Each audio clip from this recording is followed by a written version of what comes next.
Start your day with Photoshop Creative Challenges hosted by Sam Peterson every weekday at 9 a.m. Pacific. Tune in and challenge yourself with a new prompt each day. Hello, everyone. I am DTM, aka Delta Tango Mike, and we are with the amazingly talented Chris Blackstock, freelance illustrator and character designer, drawing for environment design with Adobe Photoshop. Good morning, Chris. How are you? Good morning. Good. Doing well. Excited to get started on this today. Nice. Tell us what we're going to do today, or what are we going to watch you do? Yeah, right. Exactly. So I do a lot of character design. I do some minimal other things like environment and visual development. But I really wanted to push myself today, really flesh out an environment design. So I had a pirates that I had kind of drawn, and I wanted to kind of give them a place that they go to count their treasure and coins and fend off everybody else who's trying to steal it. So that's what we're going to be doing. It's going to be specifically built for animation. So we're just going to be kind of have that in mind as we're making this today and tomorrow. So should be fun. Nice. A pirate's cove. That's where they keep their games hidden from the world. Awesome. Yeah, exactly. I like it. Awesome. We'll go for it. Show us your screen. Let's see what you got going on. I will encourage everyone who's watching this right now to check out Chris Blackstock's Behance. There's a link in the description of the video that you can check out right now. And big ups to everybody big ups to everybody who's already leaving us comments in the chat. We see Steve, Sam, what's up? Annika, RB, Enlightened Swami. Did I say Sam already? Sam, what's up? Sean, thank you all for joining us today. Please leave comments, questions, and suggestions in the chat, and I will pass them on to Chris. Robert in the house. Welcome, everybody. Yeah, everybody, hi. I mean, you guys know I'm from also helping out on Adobe Live and hosting, so I definitely recognize some names and faces. So it's always good to have everybody in here. Okay, let's get rolling. So I guess first, do I got these guys in here? Okay, I'm going to show you the pirates first. Let's get these guys. So, oops. I had drawn these guys. Let's just blow them up real quick. Whoop. You guys can kind of see them here. Lots of cool characters. Those are awesome. Thank you. We're going to zoom in on there. Okay, so this was where it all started from. We've got some other potential thieves.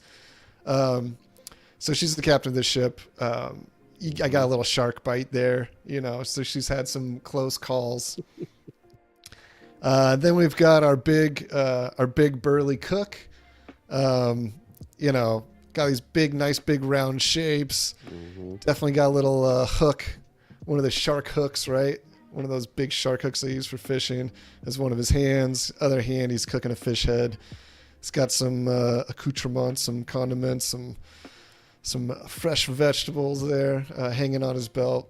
Some hot sauce. And then, yeah, some hot sauce. Yeah, for sure. I mean, they're traveling everywhere. They for sure got the best spices, right? Yeah.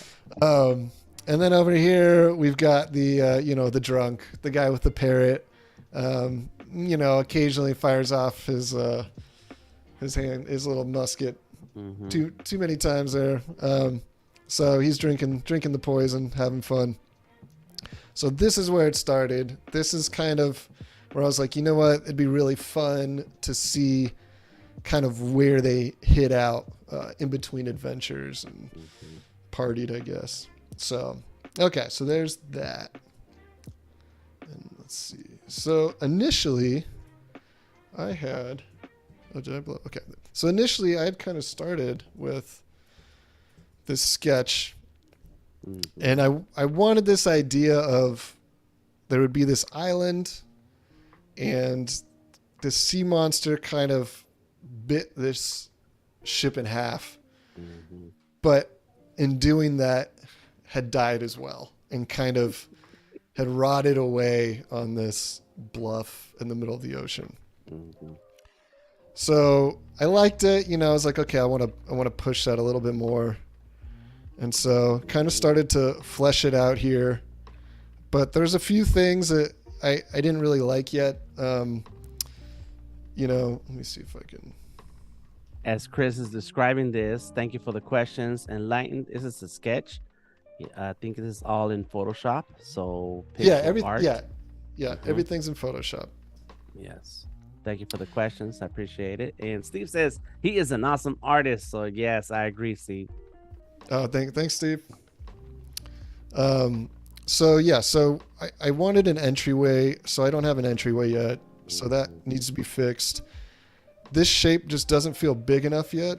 Like I really wanted something to enter into, so I wanted to fix that. And then here, this is great because I like this kind of corkscrew, but I want it to feel like it's wrapping up, and it just felt disconnected here. So we're not ready yet, right? We're gonna move on. So now we've got it, but there's still no entrance, so this still needs to be fixed. We've moved this up, so now we have it. We can kind of see it wrapping around now, so that's a little bit better. Kind of added some stuff here, so I'm digging it more, but it's not there yet. So now I feel like I'm getting closer, and there's gonna be a plot twist at the end. So, all right. Because we'll get there. But so now. Okay, good. And there's an island now. It looks like it washed ashore. Everything washed ashore. Sorry. Right. Now we're on an island, right? And so now we can kind of see everything. We've got our entrance here. We can see they've kind of built a walkway going up into the ship. The ship's fleshed out. We got an anchor entrance, some palm trees. So I'm like, okay, I think this is pretty good. And so I went and made a final drawing for it. And so I was sitting here and I was looking at it and I was like, yeah, this is great. But then I was reminding myself, what am I making this for? And the characters I'm making it for. And it still didn't feel pushed enough. And it didn't feel like there was enough oomph. Like it wasn't there yet. And it seemed almost maybe a little too complicated in some places. And I wanted, because I'm going for this TV animation style, kind of like, Disney, like, not their films, but, some of their shows that they have, like Gravity Falls, Owl House, DuckTales. So like graphic, bigger shapes. And so I was like, you know what? This is kind of my safe space. I don't want to do this. So I scrapped this drawing. This isn't what we're going to do. This is the plot twist. But I wanted to show, this is what I went through to get to somewhere and I decided that's not where I want to end up. So, it's good to kind of show this process where you can go through all these different iterations, but it might not end up being what you need for, either the shot or the film or the game or the show. So, and also I was like, it could just be on a tropical island, but I feel like there's less fear there. Like, cause then I'd end up with these big, bright tropical colors. And it just didn't feel like it had the same mood that I wanted. So we're scrapping that. It's gone. Wow. We'll go back. Maybe I'll go back and color it later down the line because it's a fun drawing. So I adjusted some things. We didn't get rid of everything. Okay. So now we're going back. So now this is the design that we're doing today, and I'll kind of explain why I'm going with this. Yeah. So we started here, and as much as I loved that corkscrew design, it didn't. I really wanted it to feel like you enter here. Oops. Hold on. Sorry. Let me move this guy to here. Okay. So I really wanted you to feel like you entered here. And I really wanted it to feel like this thing would end up. I wanted it to feel like this sea monster had tried to completely eat this ship and kind of failed in the process, So this was closer. I flipped the ship, right? So we got it on the other side, and it's almost there. We're almost there. We've got this nice entryway. You kind of got this dark, this is looking good. I like the teeth coming out of the ground too. I don't know if Yeah, those are right. teeth, but that's cool. Yeah, they're teeth, right? And so that that created our kind of like, the posts of a door, an entryway, or an arch. Yeah. That's representative of that, right? Like things that graphically are just gonna look a little bit better. So I kind of adjusted the angle a little bit more so you could see how this is kind of closed off. So I opened that up, and then I was like, okay, we really need to connect this now. So we connected it, and I was like, wow, it'd be really great if this was just where he busted through, right? Instead of there being a door, you can see the continuation now. And then now we've got the tailfish coming off the end. So now, after all that, we finally have the continuation and the story that's really easy to read. It's not too complicated, and now we've got a nice kind of clean design where you enter here, focal points, this first read, and then you come here, second read, see it, have some treasure, all that good stuff. So then we get here, and this is basically the final sketch. And so now this is where we're going to start today is, I've got a few more things I need to flesh out. I need to work on, this area a little bit. I need to fix some of these things in here with the ship, just kind of get some better structure. And then we're going to kind of decide in here if there's any more story elements or things that I wanted to block out. So this is where we're headed. So we're going to pull up the sketch, the final. There's one more. There's one more. So that was like, it's bigger. It's just bigger. Okay. That was just, that was just brought down for. We got a lot of awesome comments that we're going to get to in a second. Go ahead. Oh, shoot. Did I just stretch the whole thing? Whoops. I might have just stretched it all out. I totally did. Okay. You know what? Funny thing is I totally made a oopsie, and I'm going to close out of this really quick. Yeah. Sometimes that's the best way. Just close it. Don't save it. Yeah. I accidentally transformed it because I transformed the group instead of the layer. So happens all the time. Okay. So this is kind of where we are. So now we've got our sketch here.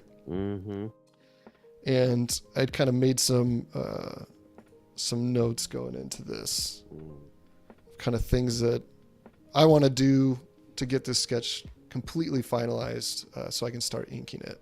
And is that sketch opacity layer? Is the layer opacity low? Yeah. So we got it's at 16%. It's at 16% right now. Okay. So this is where I drew the whole thing with like a pencil brush. It's this concept artist Jens Claessens.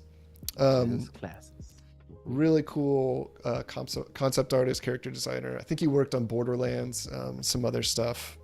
Look him up, Jens, I think Classens. But he does some brushes that are really cool. So there's a pencil brush set that he has that I got. Because I probably this too. It's like I come from a very traditional background.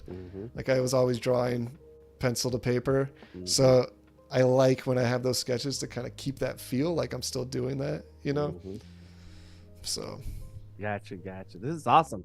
We got a couple of questions, a ton of questions shoot, already. Shoot. Oh my gosh. Elizabeth Mock, thank you for your questions.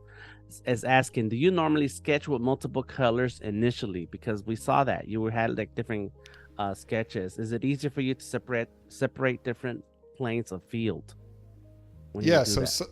Yeah, right. Like sometimes it's easier when you're delineating shapes. You're like, okay, this is my main shape, and then I'm gonna have a shape wrapping around that, and then so it's you're kind of breaking down your composition, because it can get kind of jumbled when you just have one color and you're sketching. So it's kind of nice to differentiate between those as you're doing it. Right, and we saw like two different versions of exploration sketches. And so the next question is, if you can share, what is the range of time for all of this that and does it depend on the complexity? Yeah, totally. I mean, for me, I think this was more than what I usually do. Mm-hmm.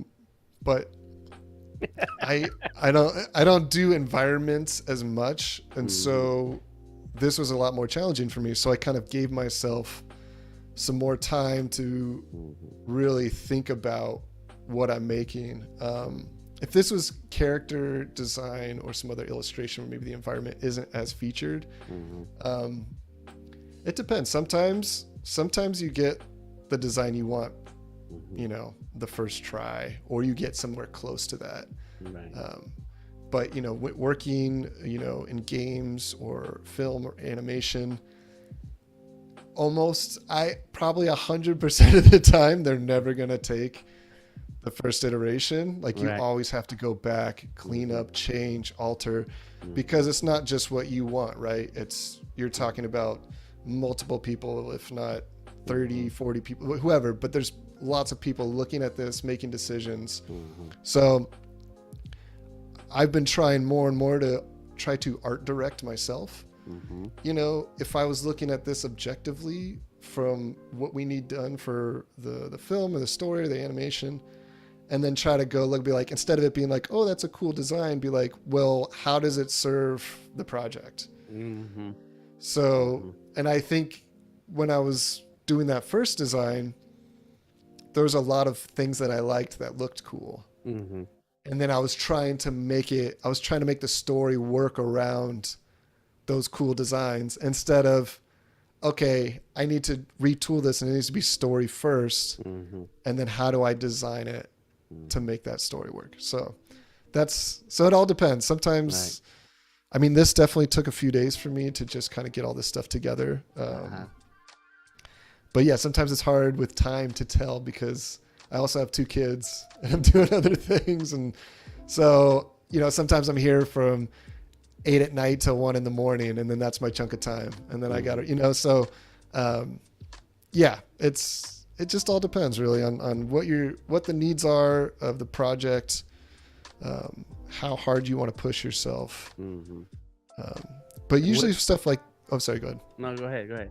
I was gonna ask, is this the highest number of iterations that you've had to do, or have Um, there been other projects where it just takes a long no, time to there's get to the been, final? yeah, I mean, a recent project I did took about 2 months, and it was just for two characters and two backgrounds. But we would work on it, and it was all based on style, Mm-hmm. and doing style exploration. Mm-hmm. So what was happening is they were like, do this many styles, and then Mm-hmm.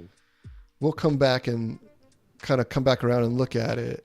And then it was like, okay, we like this and this. So now, so it was just Mm-hmm. piecing things together. Mm-hmm. So that took almost 2 months to bring to finish. And if I was doing that on my own and I was making those decisions, that would have probably taken me about a week and a half. Mm-hmm. So it just kind of depends on who's making the decisions, how, what the client has to also know what they want, and sometimes they don't, and they are hiring you to Uh-huh. figure that out for them, especially as Mm-hmm. a concept artist and character designer. Mm-hmm. It's definitely a part of your job is helping them find that voice. Mm-hmm. Yeah, and their job is to make edits, and they won't make edits until you have something drawn up. So you have to have Right. something put together, and that's the work that nobody sees in the Right. very beginning. Mm-hmm. Very Yep. cool. Nice, nice. This is all of it looks beautiful. All of it looks awesome. Folks are Thank you. Chris. Steve says a while back, Chris did a great character dedicated to the famous Canadian scientist Dr. David Suzuki. That was a fun stream. Yes. Annika, it says, I remember that. And Elizabeth has posted a link to that Behance stream. What? So check it out. Yes. So, Awesome. yes, very cool. Make sure you follow Chris. The links are in the description of this video, and you can check out his website. I was checking out your Instagram, And oh my gosh, I'm a character artist. I love drawing Mm-hmm. characters, and you are a master. Thank you. I really, really appreciate that. It's funny because I mean I'm actually taking a course right now. You know, it's like I feel like I'm an old man. I'm like almost 40 years old, and I'm still, you know I can learn so much more. But it's nice to know that people appreciate it, and because you know how it's a lot of work. You know, it's kind of this constant work you're putting in, and you hope it's being recognized and that people enjoy it. And you're always learning. That's another thing. Like what you just said, you're completely. taking a course is like, no matter how long you've been doing this or how great your work is and the praise, there's always something that you want to learn to add to your type of art style or skills. And so we're always growing. That's awesome. Yep. And I think it took me a while to kind of not figure it out, but let go of my ego. And because it can be tough, especially if you've had a little bit of success or just having a lot of experience. There can be points where you're like, I don't need to do that, or like, I got this. You can kind of get in your own way. And I think since I've been moving more into doing animation and trying to work more with that, it's really humbled me, because it's just the level of talent that is involved in the entertainment industry is unreal. And so, really trying to not really compete, but keep up with some of these artists has been really humbling and really awesome, because it's very inspiring to kind of constantly see what some of these people produce. Yes, that's right. You look at the artists out there as an inspiration, not competition. That's right. Yes. Yeah. I mean, it's fun. It's always like healthy competition for anything is great. Right. Like, and it's what they always say. And it's really true, is your biggest competition is yourself. Right. Because in the end, it's like you're on your own path. You've got your own story, and it doesn't really matter what these other people are doing, because they're not you. They're not your life. So don't try your hardest not to compare yourself as you're making this journey, because you will always be disappointed. Always. And it's a trap. You're trapping yourself, and it's not worth it. It's a much better place to come from, of like, what can I do to be better? What can I learn? What can I teach other people? Which I think as I get older is the coolest part, is like, okay, well, yeah, I learned this stuff, but like, how can I share that with others? Because that's also an important part of the journey. And and when you share with others, it reminds you of what you know. Completely. I like just doing this stuff. It's like, okay, I can't just sit here and draw and do whatever I want. I've got to explain my process. I've got to really break down why I'm making these decisions, which exactly is it's really hard sometimes, but it's a very good way to really make sure you're thinking about what you're drawing, how you're drawing it. Very cool. Well, Daryl says every day is a school day, and surround yourself with people better than you. They inspire and make you better. That is correct, Daryl. That's how I feel. Yep. Nice. So, Chris, tell us right now you got a fresh new layer. You're doing your penciling, your clean pencils. We're going for a sketch still. Yeah, I'm just kind of cleaning some of this up, adding a few more details. So I can show you really quick kind of where we're headed. So I've got this line work that I'm going to be doing on top of this, and it's going to be very graphic. It's going to be very much like a brush pen style, some really thin lines and then some really thick lines. And when we kind of start rolling into it, we're going to be trying to really bring in these cool textures and stuff that sit in those nice lines. So that's where we're headed. And I see the notes to yourself on the bottom left. Is that so you don't forget what brush you're using? Yeah, it is. Yes, I know. Yes. Because I'm so terrible with like saving brushes. I'm like, I just need to write it down because I'm gonna forget. And I guess that's like an old person style. You got to do that. You have to. It's because it's so digital. In the traditional medium, you can set aside the pencils along with the drawing and say, okay, these pencils is what I've been using with this drawing. When I come back to it, I'm gonna sit down and pick up these pencils. I know these go with the drawing. But digital, you're working on so many different projects or sketches or even drawing for yourself. After a while, it's kind of hard to keep all that in your head, and there's no place on the screen, or I guess you can make your groups and all libraries, but eventually it's a lot of work to just keep track of all of that. It's like, okay, proper way, it's like you should do that and then save that brush, right?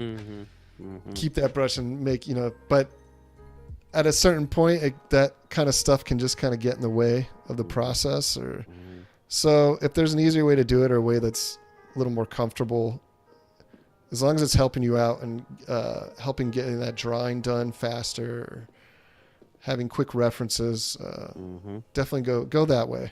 Yeah. Do what you can to stay in that zone. That's right. Definitely.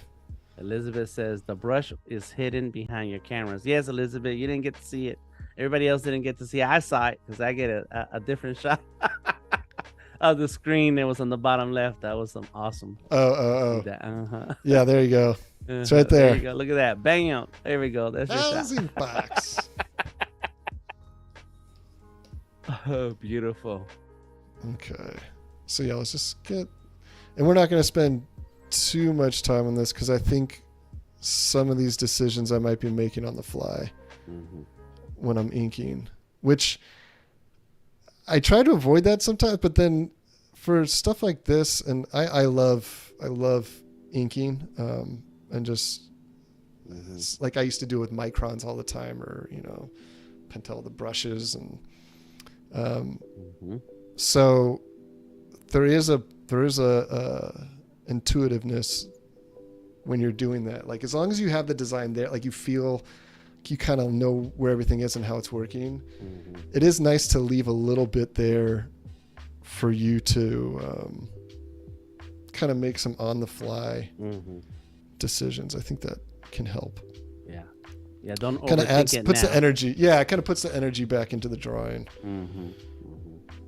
And then sometimes when you come back to a drawing and you're in that next step, different ideas come to you, and you will change your mind anyway.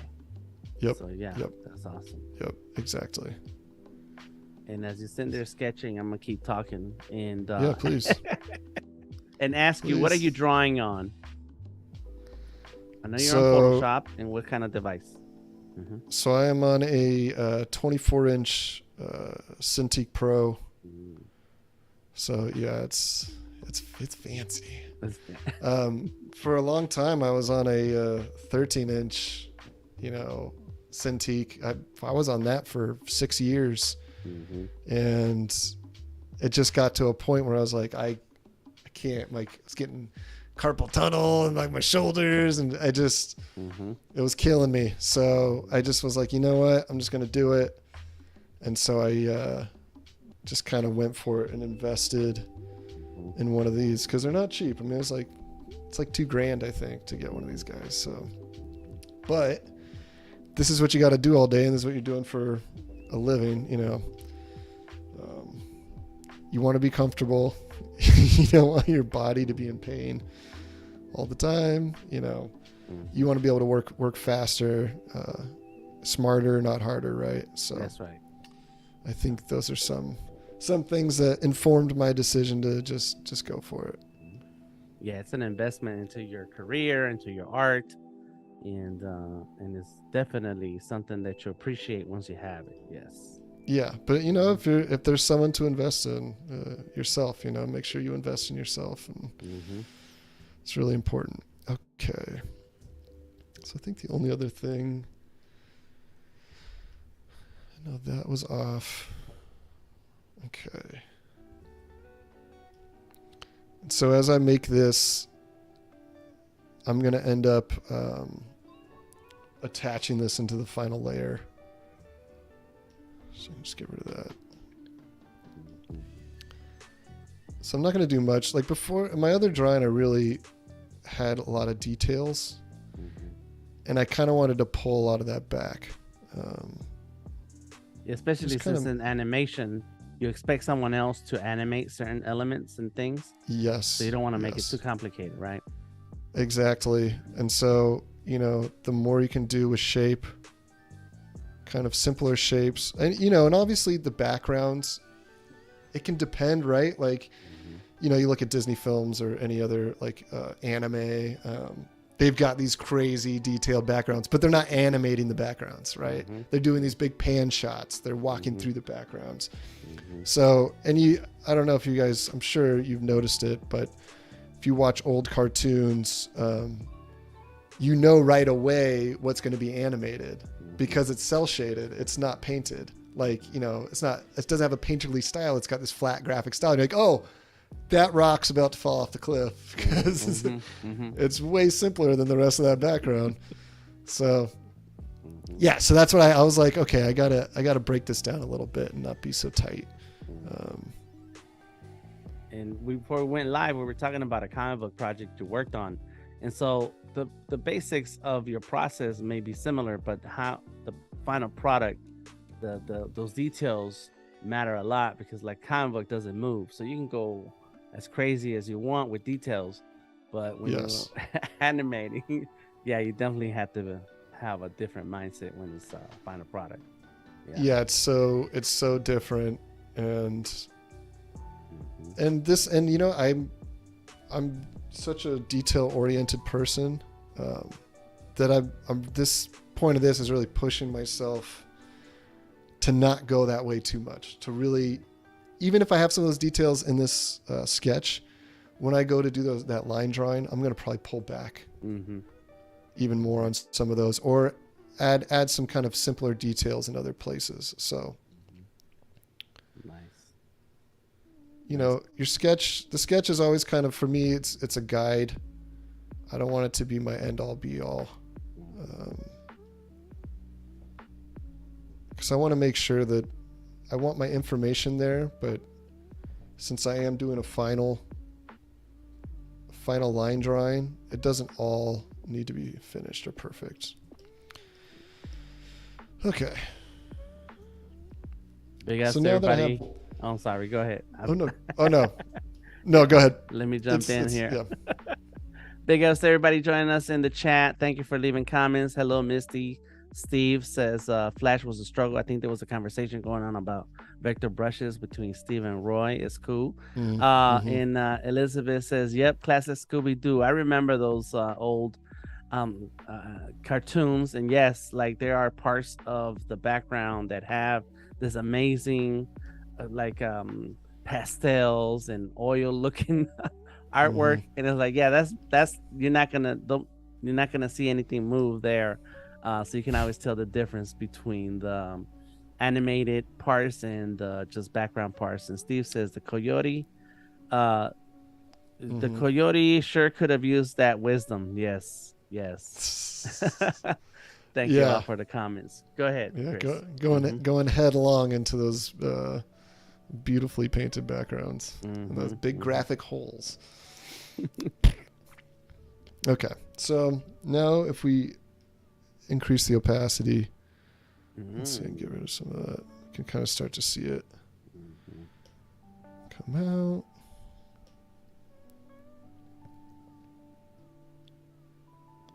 That's fine. That's pretty good. That's how I want my lines to look when I sketch. Yes. Yeah. So now we're looking pretty good here. Okay. So the ship looks I like that ship a lot better.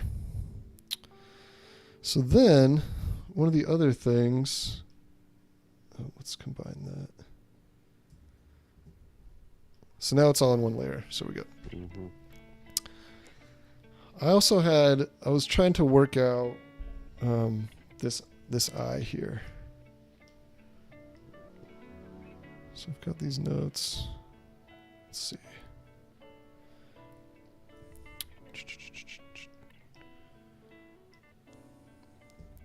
So originally I think I had some candles. Mm-hmm.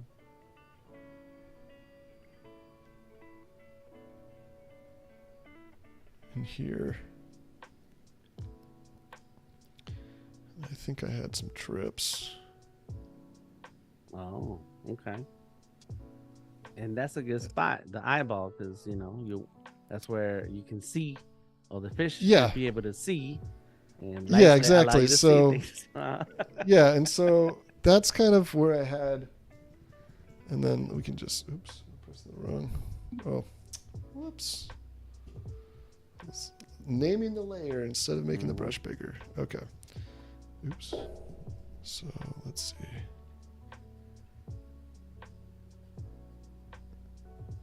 So that way you'd kind of something like that. Mm-hmm. So I think I like that because I want to be able to see. There's a part of me that wants to be able to see, I'll make that red so you guys can kind of see what I'm doing here. I want to see the step down here because I want to see it leading, the whole point is to really make sure you can see that path. So, but when I had nothing here, it felt like too much information and it was almost too detailed. So I think I like that there. I like the candle. So, I think the candle's too big, but I like the candle. And and it should be big because of the eyeball, and it has more of an eyeball reference. Yeah, and it's and it's gonna be this one would be multiple candles, right? So that would be this one's right here, and that one's they're kind of all melted into each other. Oh, I see. That's right. Yeah, so there could be or it could just be one. I don't know yet. Sorry, I don't want to direct or nothing. I just make it. Yeah, I don't know. What do you think? You think it'd be better if it was just like kind of like one big one there? I think I like what you're saying, that you want to show a little bit of information of what's behind inside of the window in the eyeball, but I also don't want. I feel like I don't want the candle to be so big that you kind of don't see that those are the steps, even though your eye is going to fill in the rest of the information. The candle will feel just a little big, but I mean, there's no wrong way to go about it. It's a cool completely idea. So so we can look at that. It's a great idea. Back. And as you work on that, Daryl, I am thinking the same thing. Did Chris use reference photos for the ship and fish skeletons as a starting point? Is that something that you do? Yes. So, I had it. I mean, there's definitely was just like a thing where I kind of looked up. Tell us about it. You don't have to. Yeah, I just looked up fish skulls originally, and that was. One thing that I did, and then I was looking into kind of what are some more interesting ones, because in the original one, I don't know if you guys remember, so it was really the teeth were much bigger, and this one was based off of it's like a prehistoric armored fish. God, what's it called? It's like Dunkleodon or something. I can't remember what it's called. Okay.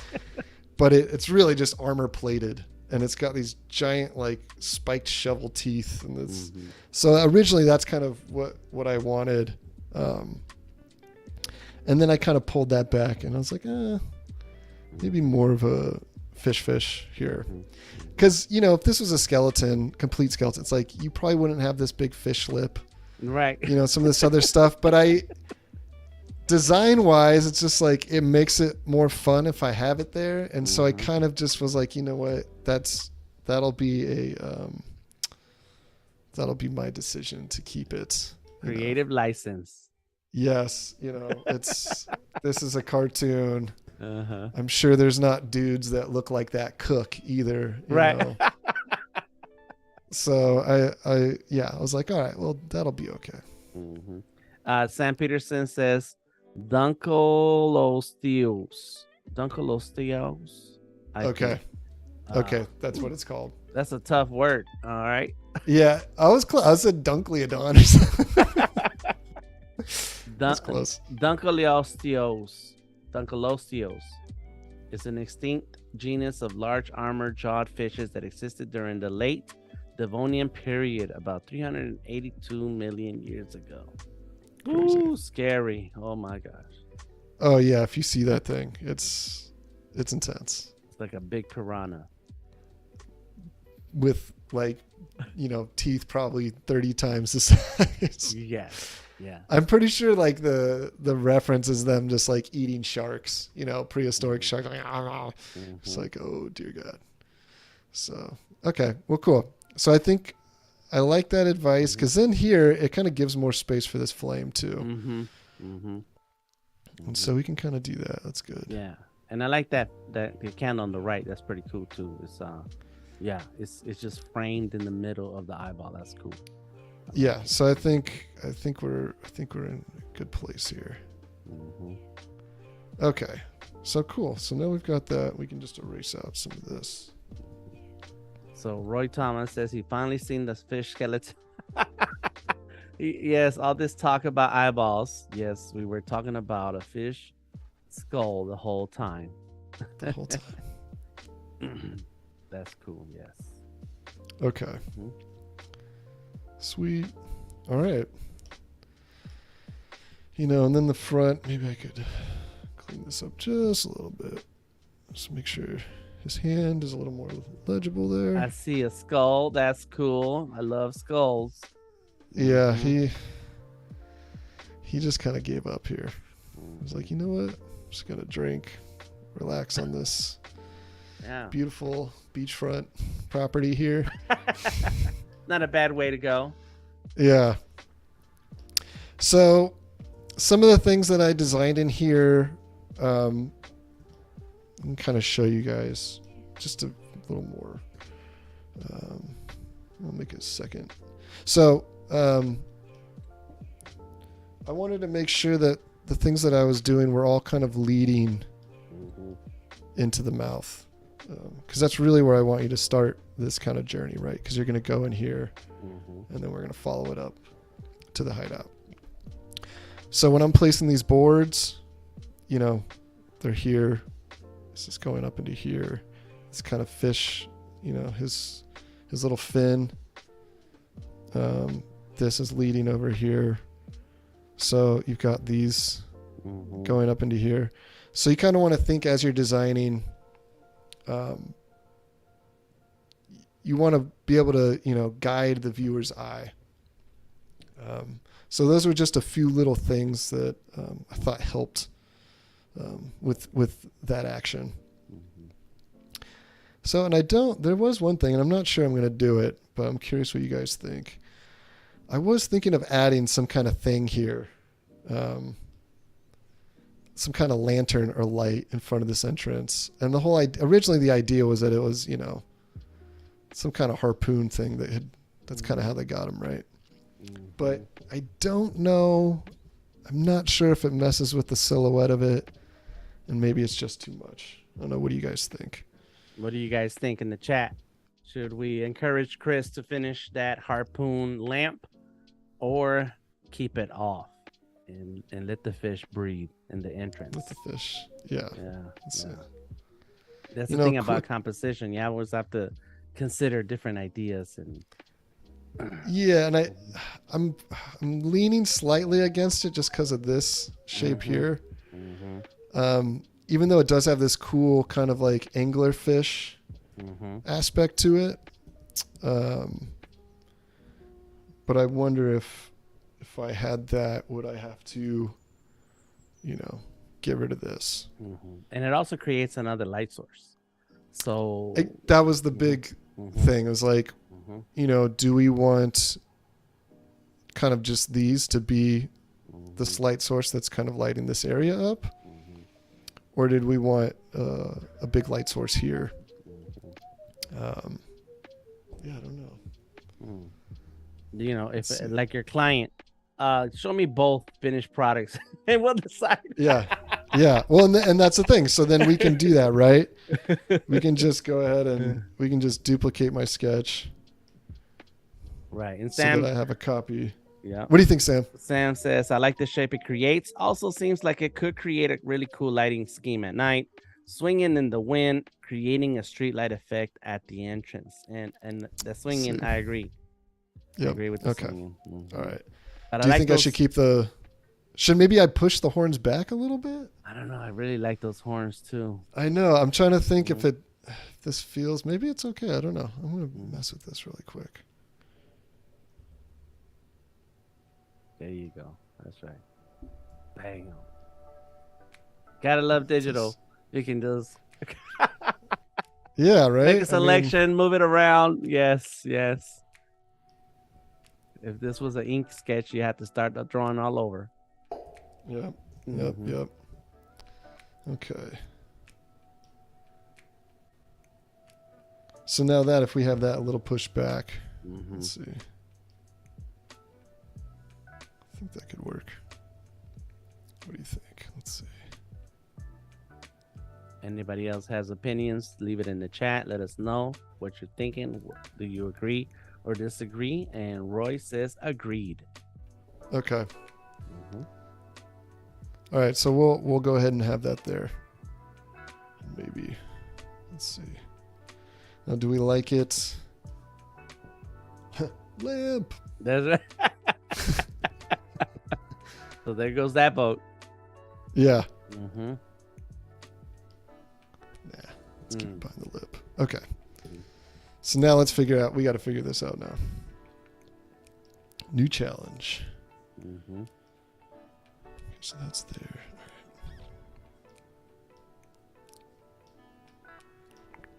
I'm gonna jump in here and welcome everyone. If you're just tuning in on YouTube or Behance, remember to subscribe and like the video. Leave a comment, question, or suggestion so that we know you are here. We can't tell that you're watching unless you say something. Yes.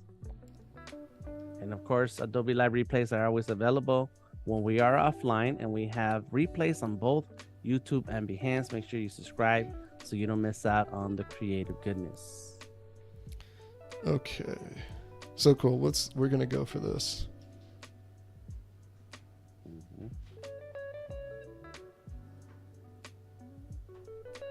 Okay. Let's see. All right.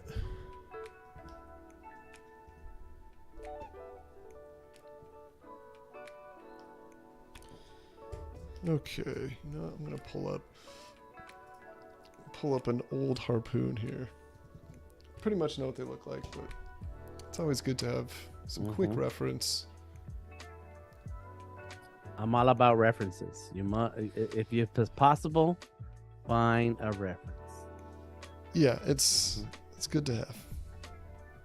You know, I'm gonna do this. I'm gonna do this on this layer. Let's see.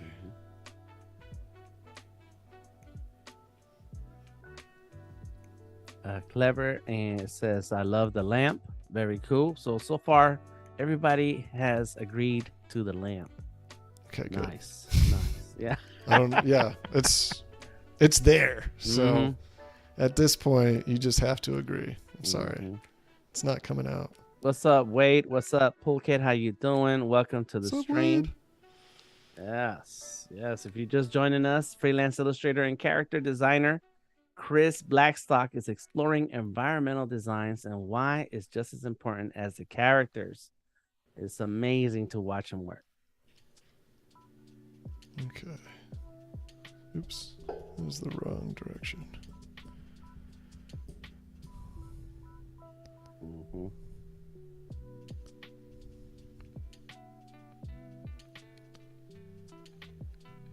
Thank you, Elizabeth. That's right. We could get the lamp. That's right. And Roy is asking, remind me of the shortcut to increase and decrease brush size, please. Is that something you use, keyboard shortcuts? Yeah, it's the parentheses key. Okay. So the right and left, the right parentheses increases the size, the left parentheses decreases the size.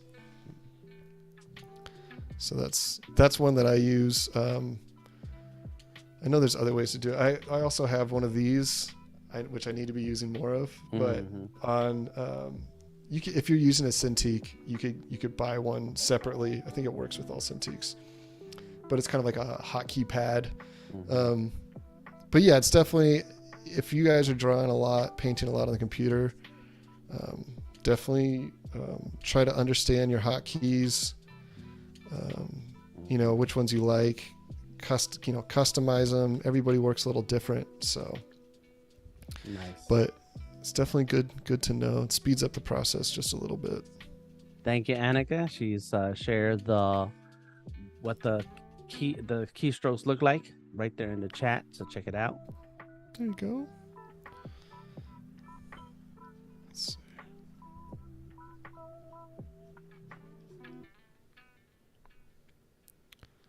Okay.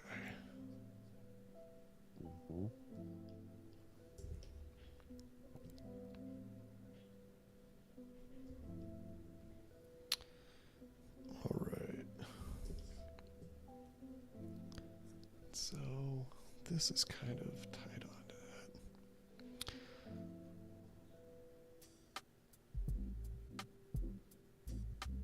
All those details. I want to draw now.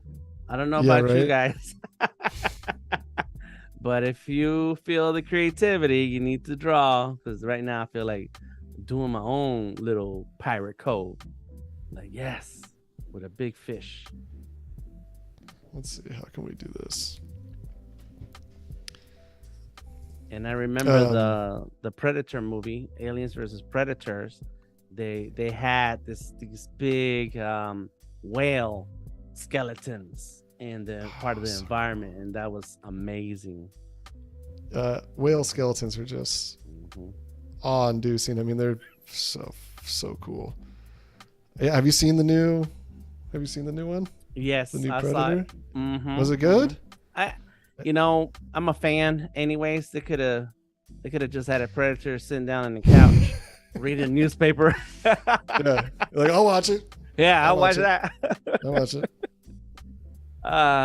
Yes. I don't care for the part where they're rewriting the story, or when was the first contact versus who this predator is. I don't care about all that, but I do care about the visuals and seeing the predator in action. So that was pretty good. Right. They did a good job. Oh yeah. I mean, it looks pretty. It's funny because when I first saw the first previews, I was like, but the more I've seen of it, especially the practical effects that they did on it, look insane. Right. The Predator suit looks beautiful. And I wish there was more shots of the actual Predator versus the CGI where it's like invisible. Like, I want to see him. I want to see. Yeah. The cheesiest part of Predator is like his main cloaking device. Right. Yeah. No, I feel you on that. And Becca, thank you, Becca, for your comment. Says, "LOL, that's how I feel about Jurassic Park. I'm happy just seeing dinos." Dude, seriously though. Right? Like one of the best parts of Jurassic Park was just like the first reveal, and it was the Brachiosaurus or whatever. That you're just like, it's moving. Oh no, it's looking at me. Okay, so that's cool. I like that. I'm glad you guys said add that. That's fun. That's a cool looking knot. It looks like a real knot. Nice. Look at that. Yeah. Occasionally make good things. We're gonna have to figure out this knot here. This is gonna be a little bit. Let's see. And Roy Thomas says, "Yeah, I'm gonna break out Kyle's liner number 20." That's right. Go ahead. you too could draw just like Chris. Yep. just keep going. I mean, honestly, I feel like with all of these things, it's really just how much time do you have to practice? You know, it's all of this is just really mileage, right? You're just trying to put as much mileage. It's like the opposite of some things where you're just like, oh, you gotta, take it easy. But really with drawing, it's, how much can you sketch and draw and, push your imagination? Because I remember first going to art school, and I always like saying this, but when I first got there, I was pretty decent and felt like I was in a good place. And I definitely had those moments where I'd see other students and be like, what are they doing here? They can barely draw, and like, what? Because for me, it's like, I've been doing this my whole life. This is what I've wanted to do forever. And it just didn't make sense with some people why they were there.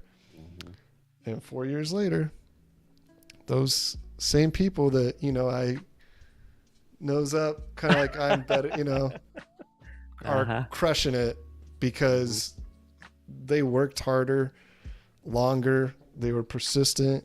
I think your work doesn't always have to be consistent, but your attitude, of how you work and how you engage yourself, the more consistent you are with that, the faster you can learn and the better you get, especially with illustration, where you're really trying to draw all these things around you. You're trying to replicate so many different things.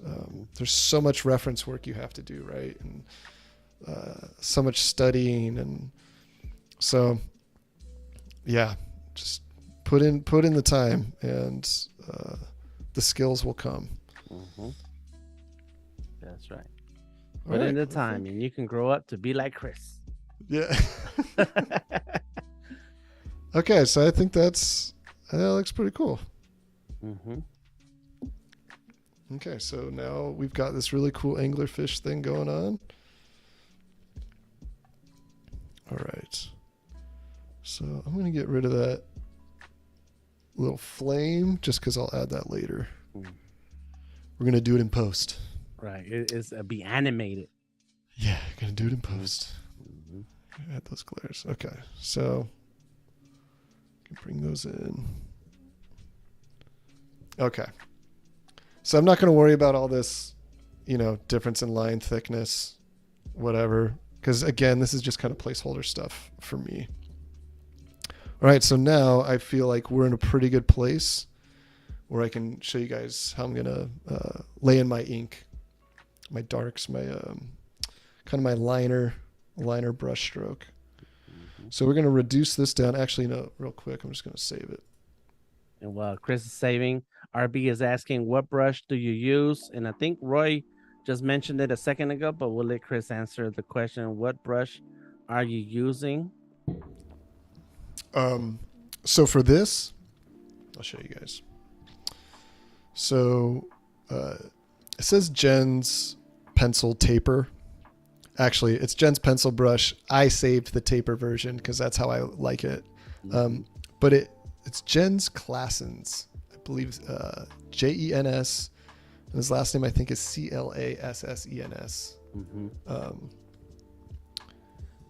And I believe he has either a Gumroad or something where he sells his brushes. Really, really incredible concept artist. But that's what I've been using a lot lately. I really like his pencil texture that he has on that brush. Very cool. And so for this inking part, so now I'm going to reduce it way down, just so I can kind of see it enough. But I don't want it to really interfere with my eye as I'm really laying in these darks. So I've already got this thing going. And so I'm just going to keep going with it.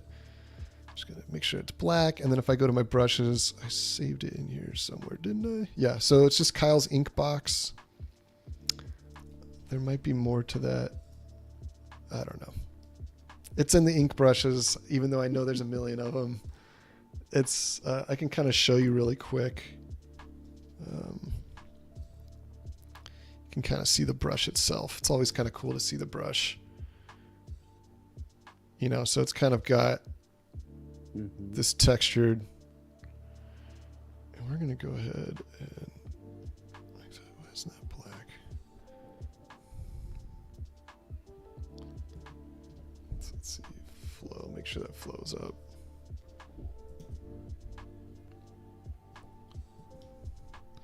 And the cool thing about this is it's not completely black, which is totally fine. Eventually, I think with this is that there aren't going to really be any hard blacks or darks. Everything might get lightened. The opacity might get brought back a little bit as we lay in the color. So remember, I made that note, right?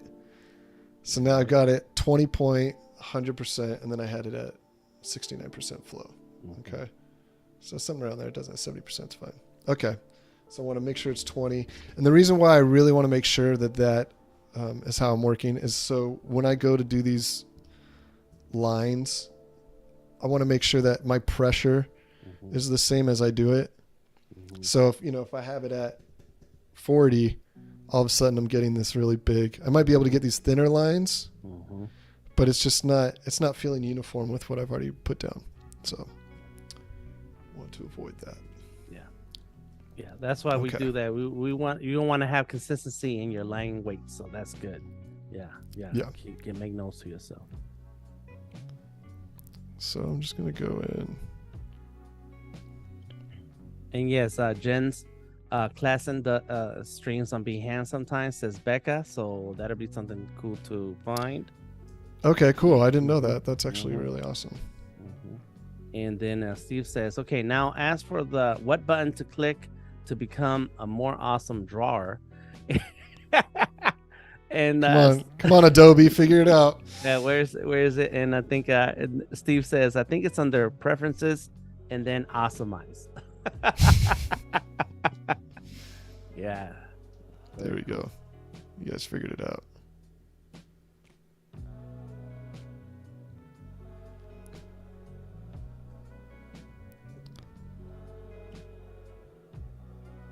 Let's see.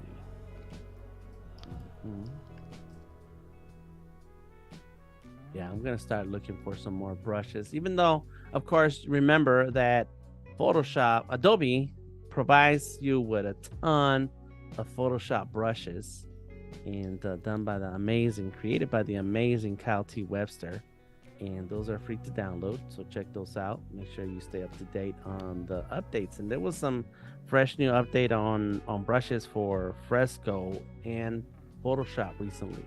So nice. Yeah, so make sure you check the links. I'll find the link for the brushes. There's a ton of brushes, and then it's always fun when you customize the brush to fit your art style, to fit your technique. Yeah. Oh yeah. Yeah, super awesome. Well, and that's the thing too, is like a lot of the times the brush that you select with its default settings maybe isn't going to be what you need. So always make sure you go in and look at the settings, because it might just be a tweak, 1-2 tweaks away from being the brush that you really love. So I always kind of make sure I check my settings, because also, oops, that's a little shaky. I just noticed that I've had moments where I'm like, what is going on? And it's because, something's weird with the brush, or I forgot to change a setting. So I always kind of check in with that. There's always something like you're on the wrong layer, you forgot to grab the right brush. Yeah. It's always something.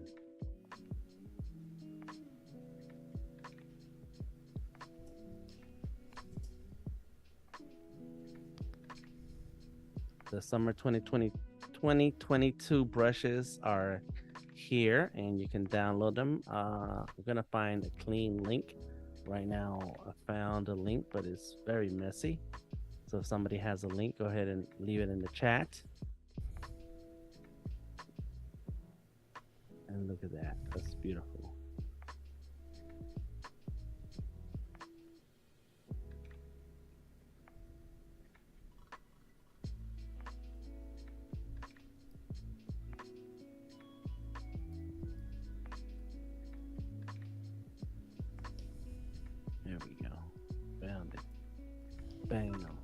add it to the chat, and Sam can make it a clickable link. Wade says 1 layer, 1 brush solves all of those problems. That's right. But when you're in the zone, you're going at it. You're drawing, sketching, and and sometimes your hands need time to catch up. Oh, look at that. I like that. Still holding on to the bottle. This is my bottle. Still holding on, man. Yep. I wasn't finished. That's right. I'm going down with the ship. Beautiful. So just a few little things that kind of, it's always good to have in your design, especially if you're working flat like this. With, you know, as you ink, it's gonna flatten out your design no matter what. So you want to make sure you have things, you know, like here with the ellipses that kind of help push that volume. Yeah. Let's see. Yeah, get into the practice of having a line over another line, like the big tooth in front of right behind the bottle. It kind of hides some of those steps. It hides the lines of where the skull begins, and that starts giving you that depth of field effect. Right. It's nice having those overlaps in shape. Overlaps. That's right. RB says 1 brush, 1 layer, 1 beer. This is a family-friendly program. But Steve says, I got the beer part down. Drink responsibly. That's right. And, I don't know if pirates do that, but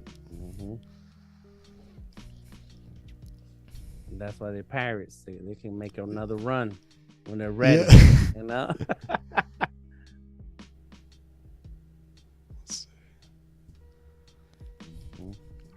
And do you have like a preferred starting point? I know the sketching could take you in many different directions when you're working on composition, but like the inking, is there a starting point for you? I think it's, you know, probably what I want to, you know, I think for me, I'm obviously just doing it right where you're starting visually. I think this is what I want to work out first, because I feel like the other things might fall into place. But yeah, sometimes it's just what looks like fun. Like if I'm feeling it and I'm like, yeah, I want to get in and do this, that. Sometimes if I still feel like I need to, like I'm warmed up, but you know, maybe I just need to kind of just do some lines. I might work on something that's a little less important, because there's always, with some of this stuff, there's always a little bit of kind of like busy work, or you know, just kind of building out shapes. So maybe that might be something that I would work on. But yeah, for this, I definitely just wanted to kind of go right for it, go to the good stuff. And these kind of this stuff in here, these cracks, I don't think I'm going to do a lot of that with this ink. I think what I'm going to probably end up doing is put those on a different layer.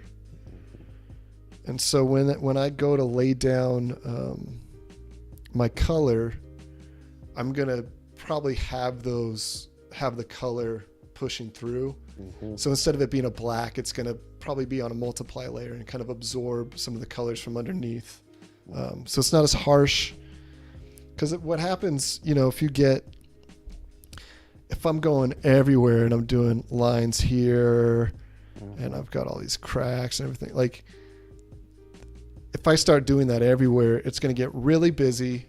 The color's not going to matter as much at that point, and it's really going to become a ink comic book style drawing where it's just going to be a two-tone kind of style, which I don't want to do.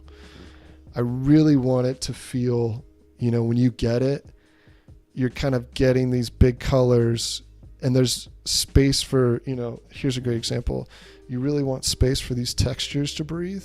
You want to be able to see those textures and like enjoy them, you know. But if I had details everywhere and all these things, it's all of a sudden that texture becomes a little less important. And I think for this specific project would kind of end up working against us in the end. So less is more.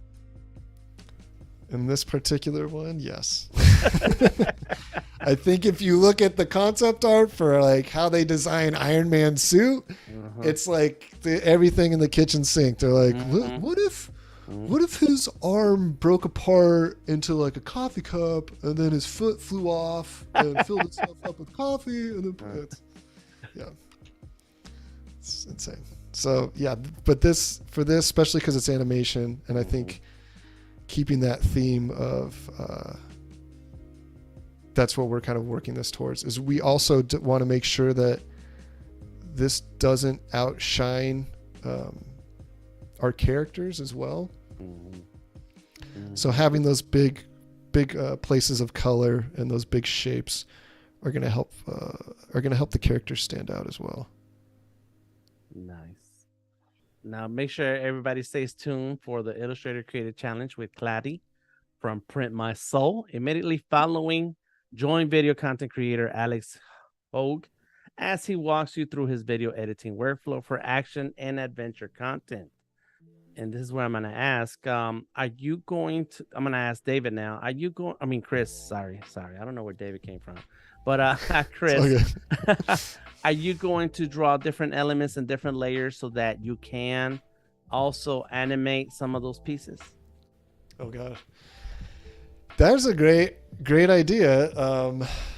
I should think about that. I mean, the plan was no. I mean, the idea was this was going to be a very static design, and maybe even not. You know, this could be something that could be used because we're not going to put in a background either. This is, you know, we're really focusing on the design of the hideout, and so this wouldn't necessarily be a still or a frame, but it could be. So I don't think that's a terrible idea. I mean, I definitely designed it so it could sit in an environment if it needed to, or if I wanted to flesh it out later. I just didn't think I had the time to do it. Right. And I'm almost positive I don't, because this obviously is going to, you know, this all takes a little while. But yeah, it's actually a great idea. I'm, you know, because I don't animate. So I've done a little bit in my past, but it's not something that it's not that I can't do it. I'm not good at it, but it's a really long process. And I enjoy the process of illustration so much more, and those results. And animation is so much work for so few results. Now the results are amazing, right? Like making something move is kind of an incredible feeling. You know, if you've never animated anything before, it's kind of unreal seeing your drawing or 3D model or something come to life. But yeah, I don't know. I could definitely do this in a way where if I later on, I'm going to take those out. I'm going to do that later. If I wanted to do this down the line, I could animate it down the line. When you work in animation projects, you have to think about that. And you're right. It's a lot of work. Yeah, of course. It's a lot of work. Yeah. Because, you know, let's say we are talking about animation. Let's just go that way because that makes sense. So when we lay down this piece right here, well, if this is going to be swinging, right, we have to make sure when we draw this that we kind of go past that line, right? So that when this rotates from its anchor point, look at you. There you go. Right? So let's say it's swinging. Yeah. You want to make sure if you draw it to right here, and then you're animating it and you're swinging, it might not. This is a terrible example. I'm trying to show that like if Right. it's, it could break. Yeah, you'll It see the could break. gaps. You start seeing gaps. All of a sudden you see the gap. You're Uh-huh. gonna miss the color there, and then so yes, if we want to be doing this for animation, and let's just think about it that way. Let's just do it that way because that's actually a really cool idea. So this will be on the new line, a new layer. Thank you. And we'll just label that lantern. Wade did say animation. Let's go, Chris. Dude, I know you know what? I do need to be doing this kind of stuff. This is for the feed. This is for my reel. There you go. Gotta do my reels, man. Yeah. So with this and this, now that we're going to be thinking that way, we are going to have these kind of extra lines that might look weird until you start coloring. Until I start coloring it. Exactly. So that's sorry okay. to give Chris extra work. You only has 2 hours today and 2 hours tomorrow. So yeah, I know. I'm trying to convince my wife to, or maybe I can get Grandpa to help out with the kids. Get some extra hours in between streams here. Try to beef this thing up. But no, man, like I'm excited now, man, because I'm thinking like, oh, this could be really cool. I mean, imagine if you got this whole piece and that lantern is just kind of swaying. Oh, dude. Should this arm be coming up out of the ground? Yeah, right. and the mouth and the skull opening up so you can drink. Oh my god. Okay. Well, now it's getting crazy. That's a lot of work. Yeah, it's a lot. But that would be cool. That would be cool. Every second counts. And Becca says that's exactly how I feel about animation. Yes, it's a lot of work.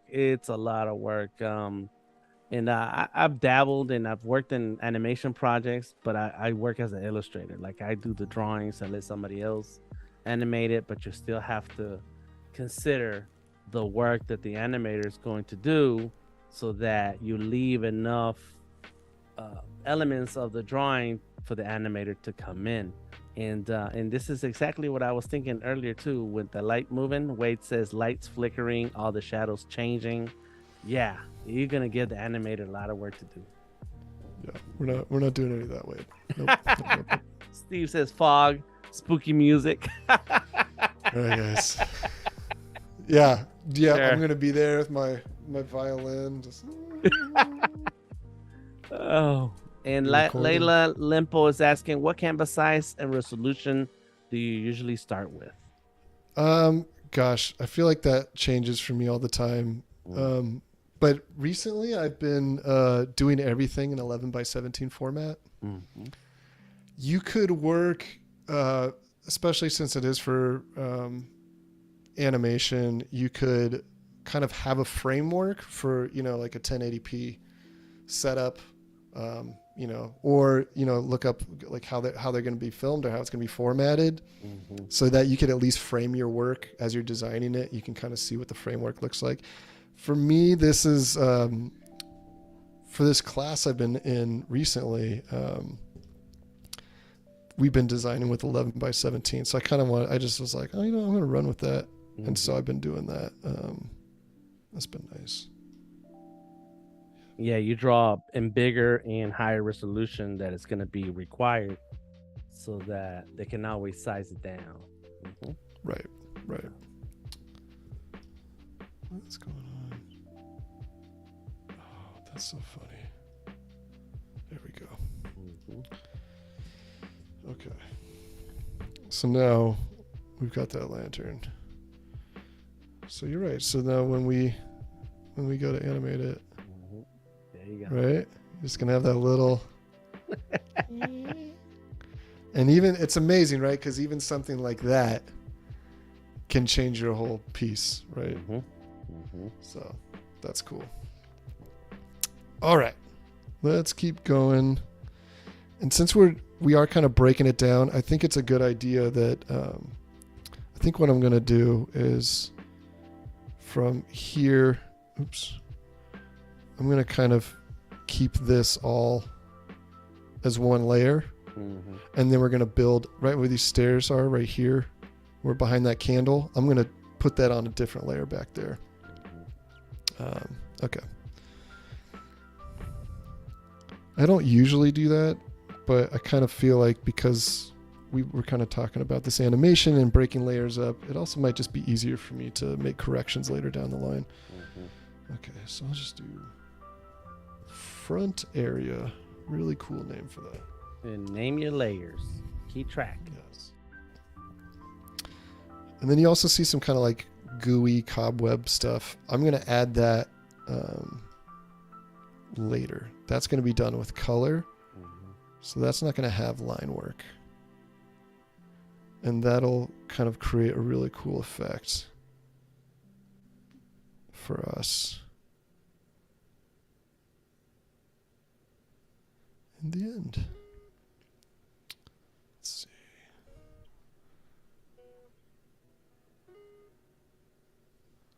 Gonna do some of this little sand buildup. And remember that no matter how far we get today or how far Chris gets today, tomorrow we'll be back at 9:30 a.m. Pacific for part 2. Join us as he finishes the design, adds color, and makes a final piece. And Wade is jumping in on the chat, says, might be past this stage, but have you flipped your canvas for a perspective change, fresh view? Wade. No, I haven't. Because it looks so good. I don't need to. Wade. I don't know. I've got it. I'm not even going to do that right now. He's good. But yes, you can do that. I think I even, maybe, hold on. I feel like I made a hotkey. Is that it? No. How did I do it? God, I feel like I did a hotkey for this. I can't remember. But yeah, you can flip your canvas. That can help sometimes with your perspective and looking at your drawing. I'll do that later. Yes, we are past this stage. How about that? Yeah. We're going to go. Did you see how many drawings I had to do, Wade? Did you see that? I worked it all out already, okay? Everything's going to be perfect. Sam Peterson's coming to your defense. Says, gosh, Wade. And Wade says, you do you, Chris. There you go. Thank you. You go. Yeah, Wade and Sam are both awesome illustrators. Oh, yeah. And yeah, Wade's usually the moderator for when I host. Okay. He always knows so much more than I do. So it's always like, Wade, what is the answer? Please. Nice. Good answer, Dan. That's right, Wade. There you go.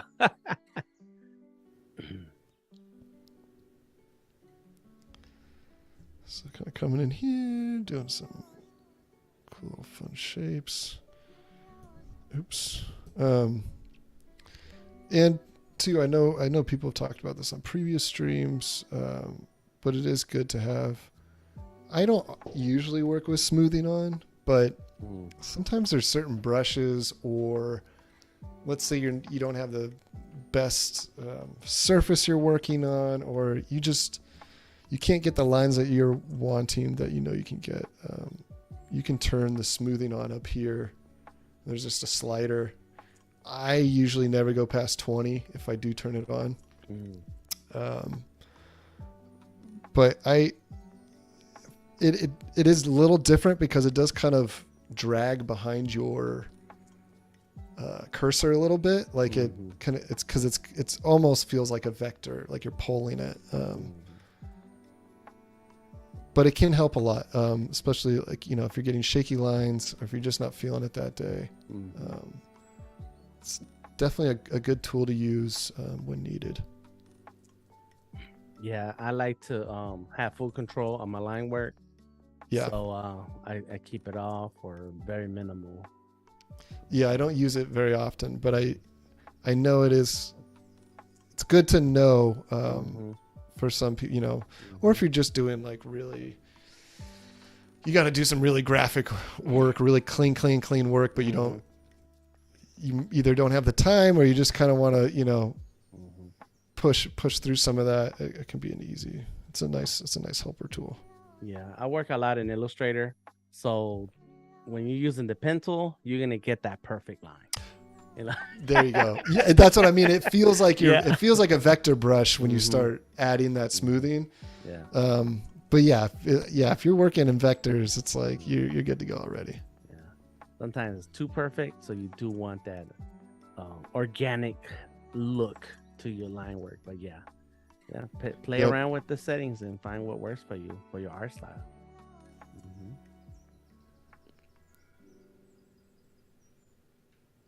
Looking good. Okay.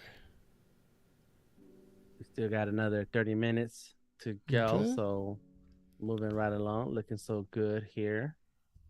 Amazing. I know. I always think I'm gonna have all this time, and it just flies by. Mm-hmm. Like, what am I gonna do for 2 hours? Till Yeah. Then you're like, oh, I got barely anything done in 2 hours. that's it. Plus, you spend a lot of time talking, and so yeah, it's not the same. It's not 2 hours straight focused. It's talking and sharing. So Exactly. It's its own art, I think. Learning how to stream and keep people interested.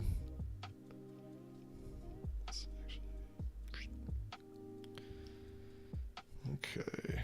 If you're joining us, freelance illustrator and character designer Chris Blackstock is exploring environment designs and why it's just as important as the characters. You need to go ahead and watch the replay so you can watch this whole video from the very beginning, where Chris shows us the different compositions that led up to this one being the best or the final version. So check it out. You won't believe what design I ditched. Right. Just when you thought that looks good, we're done. Boom. Yep. I was working on an assignment this past week, and it was creating a story or a story moment, between two characters, and I was so proud of this design. I came, I felt like I was like, oh, I knocked this out of the park. I'm done. I can move. I can go do some work and some other stuff. And I was, showing it to my wife. I was like, what do you think? She's like, that's boring. And I was just like crushed. I was like, what? I was like, this is a great drawing. And it was the same thing with this. It was like, yeah, it's a great drawing, but what's special about it? Like why does anybody care about it? What's the story? And so I really looked at it and I was like, you know what? You're right. And so I went back and retooled it, and I love the final result that I got, and I think it was 10 times better than what I had. But it was just another example of pushing myself and trying to come up with something better than what I had, and not settling. I think that's a big thing. It's like, don't try not to settle,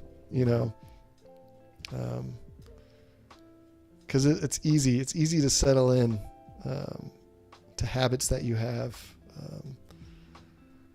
with certain styles or things. But and I think this is specifically with entertainment industry, because you're usually asked to mimic other people's styles or change how you work to match a film or a style of a TV show.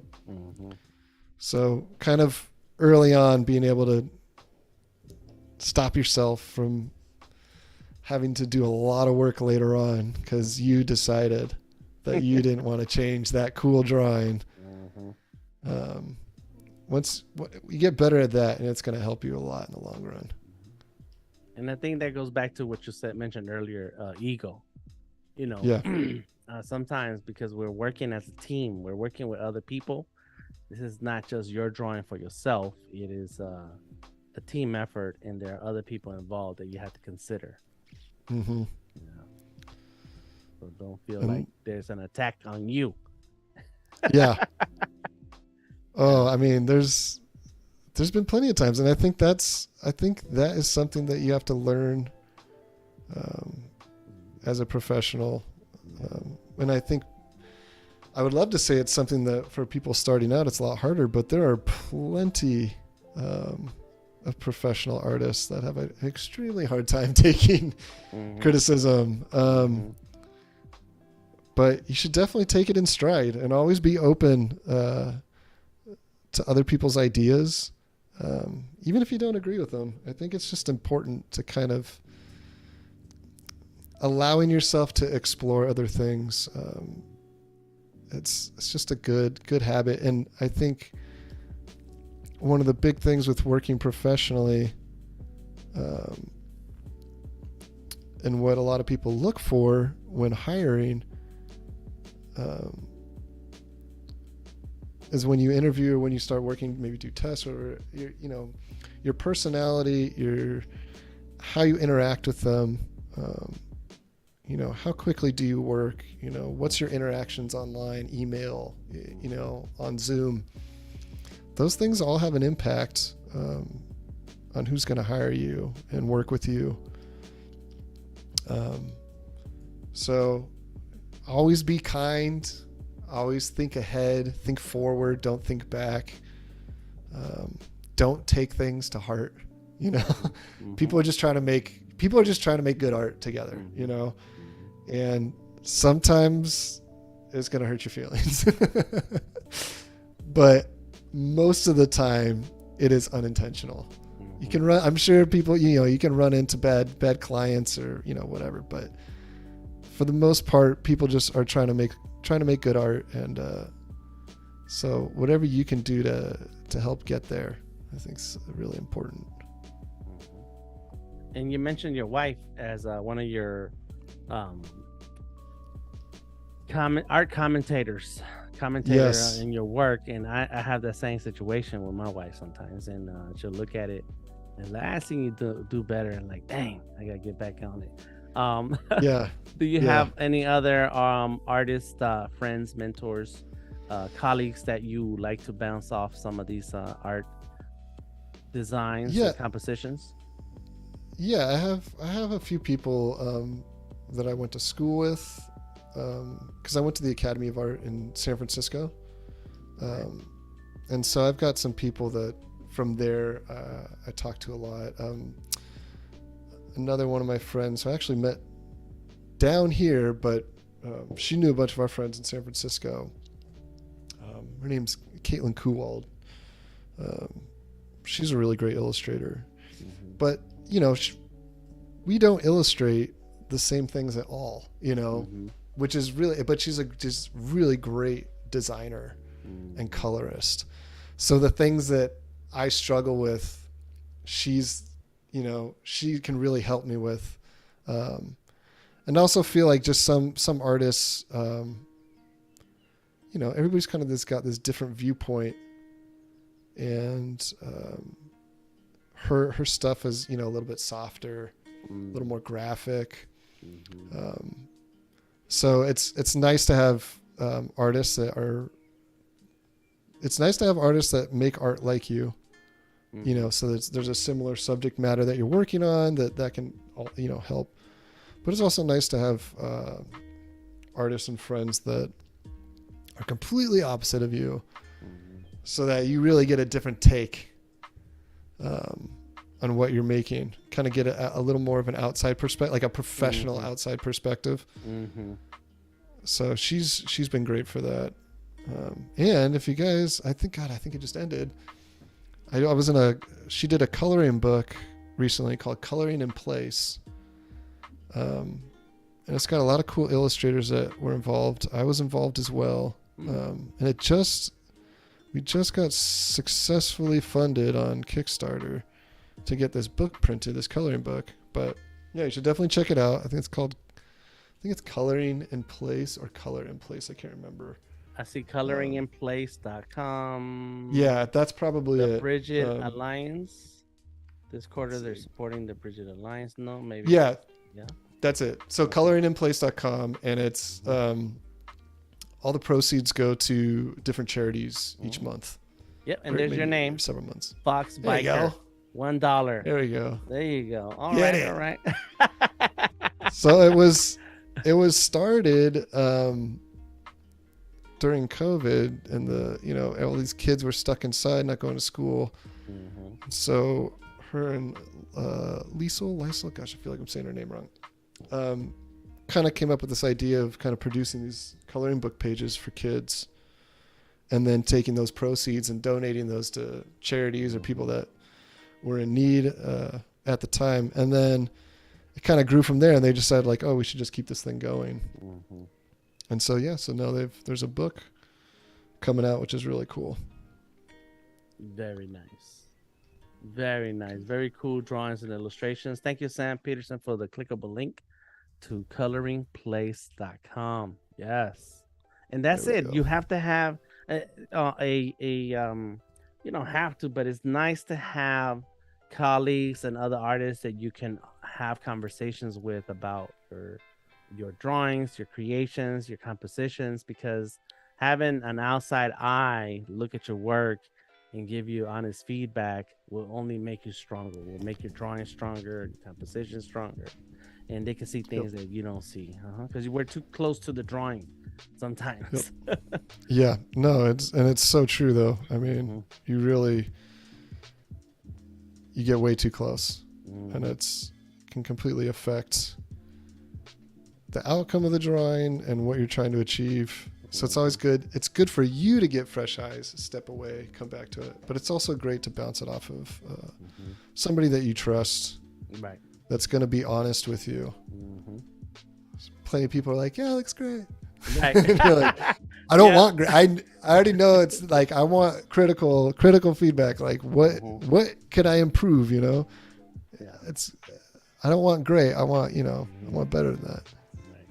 Yep. And Elizabeth Mock says, you know what? I finally figured out why you sound familiar. You're like a replica of Adam from Lucid Pixel. What? I don't know who that is, but We'll look him up. Do they have skills? Do they have skills? Maybe it's the mumbly voice, or who knows. And they can draw. Oh my gosh. Yes, they can draw. Okay. Check him out. Do a little Google search and check. He is a YouTuber, and he's a creature digital painter. Yes. I just did a quick Google search. Oh my goodness. Adam Duff. He's taking my shine. Is he taking my shine away? Let's see what he sounds like. You can't talk about artists that are better than me, guys. Right. This No. is my stream now. What's his name again? Adam, and I pulled up his YouTube. Adam Duff. His voice is familiar to yours. That's all. It's very familiar. But no, his skills are. And like you mentioned a second ago, we relate with other artists, but sometimes their styles are way different. Even though they may be character artists, they have a whole different art style and composition and way about how they use their tools. So so he is not better than you though, Chris. Thank you. You are our champ. Okay. Thanks. Good. That's all I needed to hear. Actually, there you go. Thank you. I feel better now. It's okay. It's always funny when you have people that maybe trying to find you some freelance work, or you're like, it works for this company, and I was just like, yeah. And then and then you're like, well, I am a character designer, I am an illustrator, but it's there's so many different styles, and there's so many different things where it's like most of the time it's like it's not a match, right? But like trying to explain to people that aren't involved in that, of like, just because you're a great artist or illustrator, like doesn't mean you're a match for most projects, right? Right. Everybody has their preferences and art styles and type of characters. So there's always going to be someone who is better suited. But just like Elizabeth Mock is saying, not saying anyone is better than anyone else, because art should not be a competition. No. It makes it not fun. Right. No, and it's not a competition. Don't look at it as competition. Even if we have to give the talent their little ego push. You're the best, Chris. Thank you. And we're down to our last 15 minutes. So tell us what's going on here. You are already working on the stairs? Yeah, I'm working on the stairs. I'm trying to just kind of get some of these. The little rib cage. And so the steps were added to the rib cage left behind. Yeah. So, right. And so we've got this, we're calling it the spine road. Okay. I also did reduce the size of my brush by 5 pixels. So I'm working at a 15 right now. And so I'm going to do that probably as I go up to about here. And then this whole back will probably be like a 10 or maybe a little bit more than that.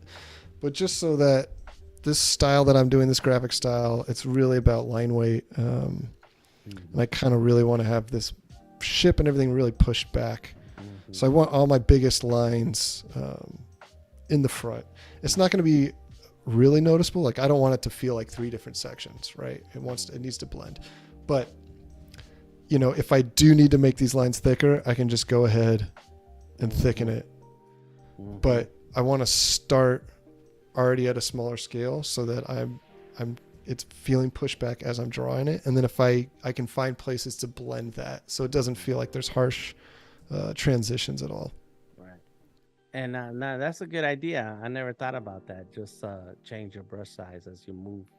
Because it's further away, so it should not be as bold and clear. Right, and and you're gonna do that a lot with, you know, when I go to color,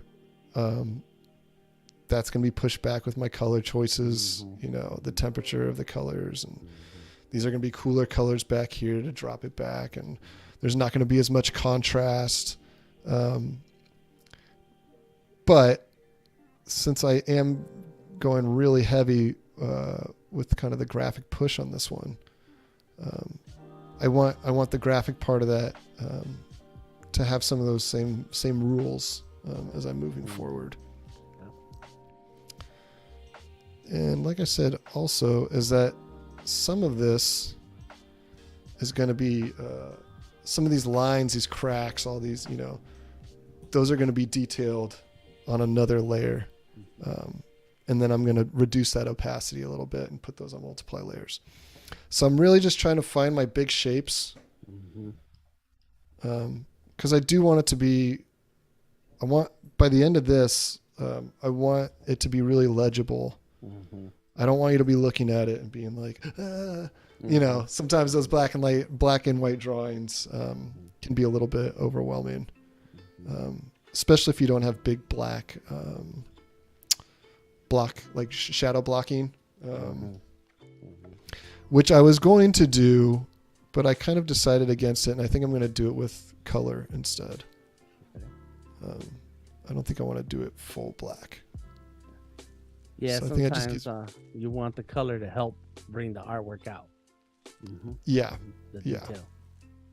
yeah, exactly. I don't want to do this so heavy with ink. That kind of takes away from it. So Elizabeth says, not saying that anyone is better. It's a friendly competition, correct? And I think when people say you remind me of X, is not to put you down, but to create a connection that you may not otherwise have had, is usually a positive connotation. Yes, you remind me of X, and I like X. And I love coming up across portfolios of other artists because gosh, it's inspiration to me. It's inspiration. Yeah. You know, and you know, playing off that, since I'm probably not gonna be able to get, you know, a whole lot farther, I'm gonna finish up this little part here, and then I'll show you guys kind of some of the reference I'm using, because that's a great time to talk about that.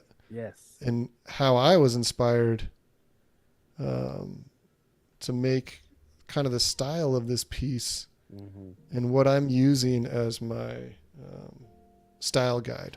Okay. Okay, so we're there. We're good. Save. So we're going to turn that off. Let's save it. Save it. Yep. Yeah. Okay, and then turn that off. So now we've got some reference here. Look at that. Let's see. What did this? Oh, I got. That's why. So let's bring that down.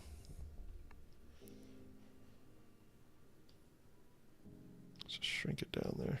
And thank you, Sam, for Chris's links, the Behance link and the Instagram link. Go ahead and follow Chris on his Behance or Instagram or both.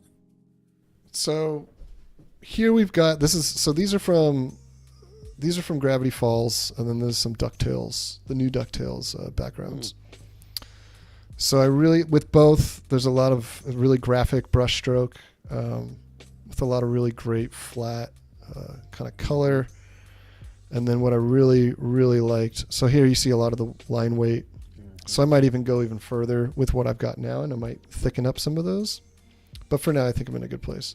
Because really what I want to do is I really want to lay in with these textures. They really could have gotten more detail, right, with these and some, but instead they're letting the textures do some of the work. And then another thing that I really want to add as we kind of get to the end of it, which hopefully I can get to tomorrow, is we're going to add these kind of on top of the layer, on top of everything, these textures, right? It's going to be the moss and these other things. And that'll really, it's combining these very traditional comic styles, but then using these great like painterly effects on top, which I think one helps push the environments back a little bit, but also gives you these great little moments of small detail that I think people really, I mean, I love looking at them, like on the sign, just those little blades of grass and, moss growing. So stuff like that, I think, is really going to make the piece really pop, really stand out. And it's going to help balance all these big black lines, So this is definitely the inspiration. I love the color palettes they use. So tomorrow will be a lot of, this will all be done. If I can get to it, this will be done by tomorrow, and I will have some color laid out already so that we can look at that and talk about that. And I might even see if I can try to get a little spot rendered out a little bit more, just so we can have our own style guide of kind of what the rest is going to be finished, like to what degree. Yeah, that's good. And when you do get a reference images together, that kind of you start to see where your drawing is going to go and what you could add to your drawing. And I always refer to it as you're working through your work. Sometimes with me though, what ends up happening, I get lost in my drawing, I forget my references, and it ends up being, again, just like my every other drawing that I draw. Yeah, you gotta, it's true, you gotta really you have to be actively thinking about it, reminding yourself. And I think the recent project that I did, where it was really, I had to replicate styles that already existed, and I think that was a good testament and a good project for me, because it really made me, I had to constantly cross-reference and like really break down somebody else's style, why it worked, how I could use it, could I make it better, is it, because that's another question too, is you kind of start to ask, it's like, well, can I make this better? Can I make it different? Like how can I add my voice to it? Yes. Right? Because the things that I was working on were concepts. It wasn't like final artwork for something that was already established. It was still in the exploration stage. So and those parts, which is why it's so fun doing concept art, is that's the time where you get to add your voice, right? You kind of get to play with the style and see if you can throw in your 2 cents. Right. That's right. Thank you, Elizabeth. Thank you, Sam. Becca. Elizabeth says, man, Gravity Falls was one of my favorite cartoons growing up. And Sam says, looking forward to the color. Yeah, so am I. I'm a little nervous just because color's always, color's hard. And I'm definitely kind of experimenting here. So I'm excited. I'm nervous. You guys will definitely see something like this. Is a piece I've done things like this, but this is kind of a whole new style for me to kind of explore. So yeah, I'm excited too, because I think if I do it right, it could look really special. So we'll find out tomorrow at 9:30 a.m. Pacific for part 2 with Chris. Join us as he finishes the design, add color, and makes the final piece. Make sure you stay tuned for the Illustrator Creative Challenge with Claddy from Print My Soul.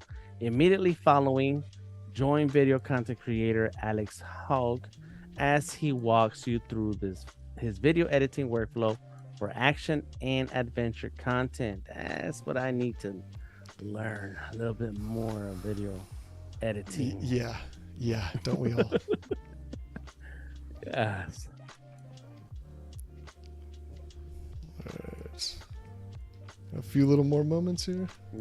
Yeah, we got time. Got a few more minutes. And okay, Clever just tell me when.